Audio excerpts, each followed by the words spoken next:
Hi guys, how are we doing? And welcome to the March episode of Small Space Gardening Collaboration from me here at Bloo Self-Reliance. Now today is a lesson in how not to store your seeds.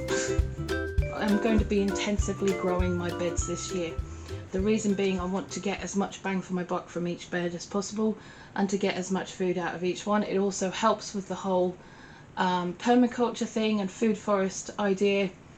Each plant helps itself. So I've done a lot of research into what I'm doing this year, and I'm putting together the beds as close to what I've planned as possible.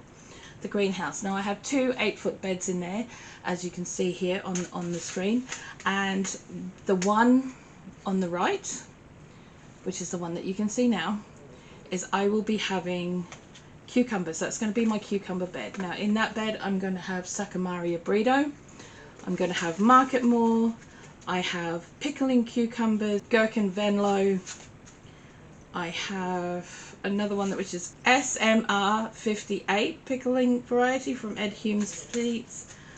I also have a Bait Alpha bush beans. Now I have black soybeans and white soybeans, dwarf rondo beans, a tender green variety, Bolotti beans. Now the other thing I'll be putting in there are leeks. We're also going to be putting radish in there, in amongst the beans. In that bed also we're going to be putting marigold down the front, African crackerjack, French petite mix, African keys orange. It's a question that we growers ask ourselves every single year. Do I have too many tomatoes? And my answer to that is there such a thing? The Heinz tomatoes, Gigantomatoes, Tomato Amateur, Britain's Breakfast. Now these ones are a bit special. They're a bunching tomato with a very thick skin. Now they are really good for late season saving fresh tomatoes. Now they're used in places like Spain and Italy.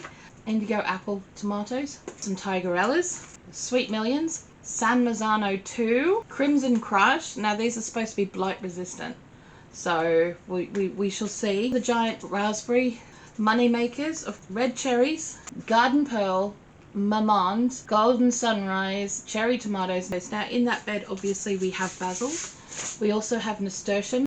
The other things that I want to put in that bed, I'm going to be putting my peppers in there as well. I have a whole heap of saved seed that I did myself from shop bought, so we're going to see how that goes. I've also got some padron peppers and some Peter peppers.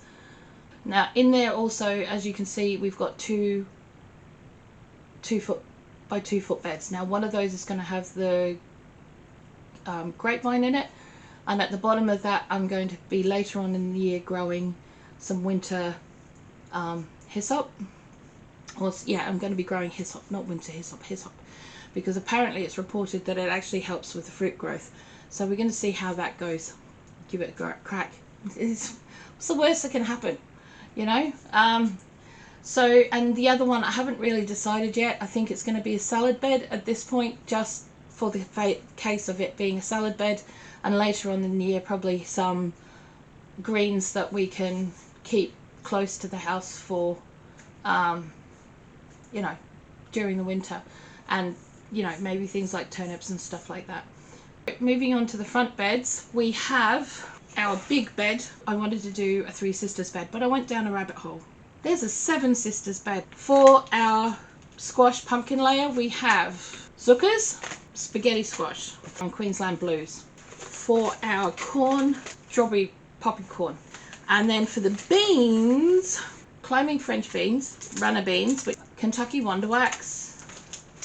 Oh yeah, and I'm also going to be doing some butternut pumpkin seeds under there as well. So then the other ones that we need are sunflowers, the giant singles. So I've got mammoth grey striped, chocolate cherry sunflower seeds and Mexican sunflower seeds. You can also grow amaranth. It's an ancient grain and it's what people used before they had things like wheat.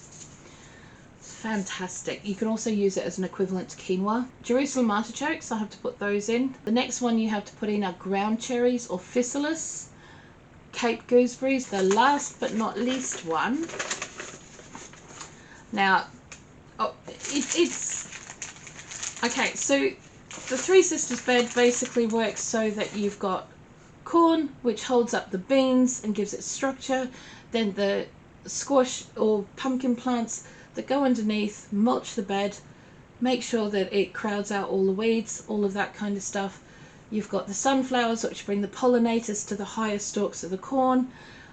Same with the amaranth. Then the Jerusalem artichokes is helping to break up the soil for next year's crops, so that you've got no compaction in your soil, but it also brings the pollinators down a little bit lower as well for things like your physalis. And obviously the beans replace nitrogens and other nutrients to the soil. Then you've got these. Now these tiny little things that I can barely see. These are tobacco seeds. Now tobacco seeds are traditionally grown in this method to help with pest control. Now it doesn't keep away all of the bees and the good pollinators. What it does do is it does chase away things like vine weevils and, you know, flea beetles and all of that kind of stuff. They don't like the tobacco, so they stay away from the crops. So that's the Seven Sisters bed. Behind that bed, give me a second. Behind that bed, I am going to be putting in my favorite thing to grow ever, and that's in that little straw bed that you're having a look at now. I am an addict. I put my hands up. These are my favorite. Now they're courgettes or zucchinis or summer squash, whatever you want to call them. Don't care. They're my favorite, and I grow every variety I can get my hands on. So I have, not in any particular order, one ball. It's a nice round one. Gold Rush. Zephyr, which is a golden one with a green tip.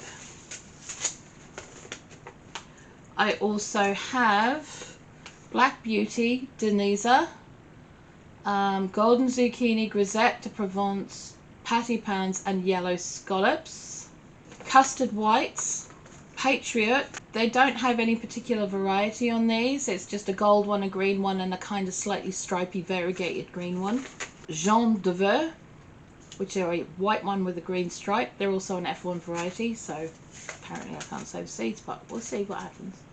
And I've also got F1 Defenders. Now, in amongst all those and around them, I'm going to be having a line of calendula to help bring in the pollinators, obviously, but I'm also going to be growing radishes between them. Now, if you let the radishes go to seed, they produce a fern-like structure, which actually slugs don't like going near it because it makes it difficult to get to the flowers, which is what they want. Okay, so I'm going to try it this way this year and see if I can get that. Plus, you get the radish pods. The radish pods are a really good idea. At the end of the garlic bed, I'm going to be growing sage, but I'm also going to be putting up an archway so that I can put peas over the top of it. And in the back bed, where the flowers are, by the window, all of that front is going to have all sorts of different herbs in it as well. Some of them perennial, some of them not so. But we'll just see how we go. But that's it for me.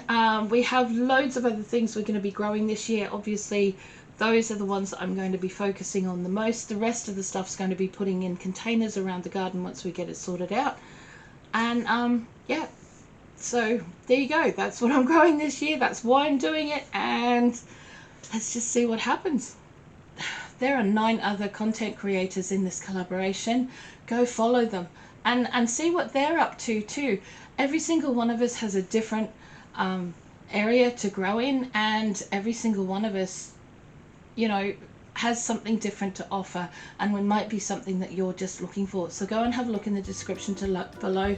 Check out the playlist for everyone's videos and go and check them out. I'll see you guys later. Bye.